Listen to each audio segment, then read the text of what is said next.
One of the biggest takeaways of the 2020 election cycle is how hopelessly wrong the polls were.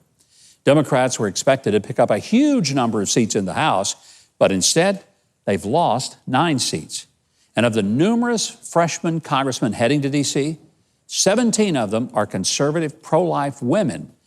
And this week, I sat down with, let's give them a hand. That is a good thing. Good thing. Earlier this week, I sat down with Congresswoman-elect Nicole Malliotakis, who says that she's putting together her own anti-socialist freedom squad that will counter AOC and the radical left. Well, Congresswoman-elect Nicole, welcome. Congratulations. What a big victory for you in New York. I appreciate it. Thank you so much. And it is a big victory. New York City now has a Republican representing our great city in Washington. Most people probably at the beginning of this race said, you cannot defeat an incumbent Democrat congressman in one of the boroughs of New York. You represent mostly Staten Island, but a part of Brooklyn as well. This was historic. It was a stunning upset in a time when all the predictors were saying, the Democrats will have many, many more seats. They'll sweep. It'll be a huge victory. What did the pollsters and the pundits miss?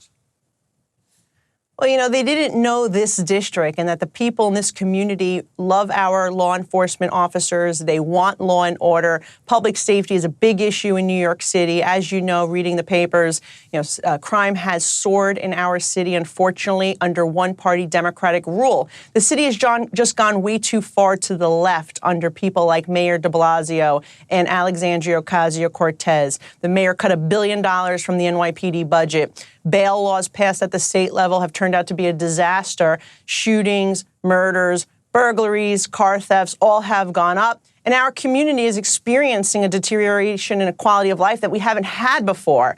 And so people wanted to speak out and say enough is enough, that they did not want one-party Democratic rule. And they see the importance of having a balance and having at least one Republican's perspective in Washington.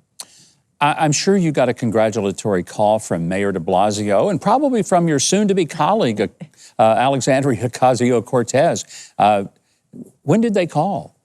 Well, I can tell you that, we haven't heard from them, but, I'll tell you why we haven't heard from them, because they know that I'm going to go to Washington and hold them accountable. Right now, there's no one in our congressional delegation who has held our mayor accountable. This guy has squandered billions of dollars in taxpayer money, whether it be his wife's Thrive NYC program, whether it be the Renewal Schools program, which has been a total disaster, whether it be the way that they're handling New York City Housing Authority. And look, we have the right as taxpayers to know where our federal dollars are going that we're giving the city. And so I'm going to be pushing for clarity. I want accountability. I want to make sure that the funds that we're giving for law enforcement or for transit or for housing are being used appropriately and what they're supposed to be used for. So that's number one. Secondly, Alexandria Ocasio-Cortez knows that I'm going to be pushing back and being a counter voice. And it's a much needed view, not only in New York City, but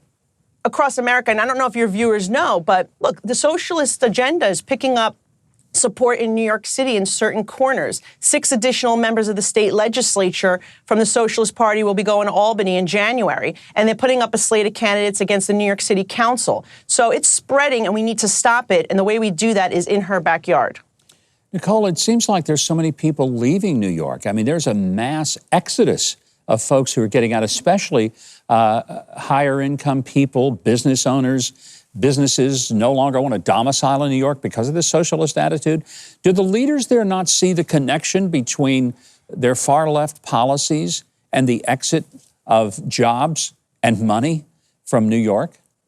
This is something we talk about all the time. People are voting with their feet. They're leaving our community. New York's biggest export is becoming its people, and we need to stop it. And the only way we're going to stop that is by reversing the policies that have made crime increase, the quality of life decrease, and have increased the cost of living, which means, increasing taxes by Mayor de Blasio. That has to stop. And we need more Republican voices to push back, to serve as a balance. And certainly I'm going to be working these next 2 years to reverse some of the policies that have been put in place. We already had some reversals with the bail law, where we were able to add homicide, manslaughter, felony drug charges back onto the list in which a judge can use discretion to set bail and hold somebody. But we had to fight 7 months for that common sense. So these are the challenges we have, because we are overwhelmingly outnumbered. But I think my seat was a great start. And if we can get a new mayor next year, we'll be on the right course. You and I first met, so that our audience will understand, on a trip to Israel, your first experience there. That's an important part for many of us who believe that the United States and its relationship to Israel is critical for all of the stability of the Middle East. What perspective will you be taking to Congress as a result of having seen firsthand the land of Israel and having met its leaders? Well, I can tell you, and you and I visited the embassy in Jerusalem, something very significant and so important to the people that I represent. And of course, President Trump has done a wonderful job. And not only that, but ensuring that there is more peace and stability. And we have to continue to work to expand that. And I think it's very, very important that we make sure that the people of Israel know that the United States is still an ally. When you have individuals like Ilhan Omar on the Foreign Affairs Committee, that mixes up that message. And the fact that Nancy Pelosi gave someone like her, who is anti-Semitic, anti-Israeli, Israel, a seat on the Foreign Affairs Committee, and someone like Alexandria Ocasio-Cortez a seat on the Financial Services Committee when she wants to destroy capitalism and free enterprise and basically dismantle the U.S. economy, is very dangerous. And I think that's one of the reasons you saw us pick up so many seats in this Congress,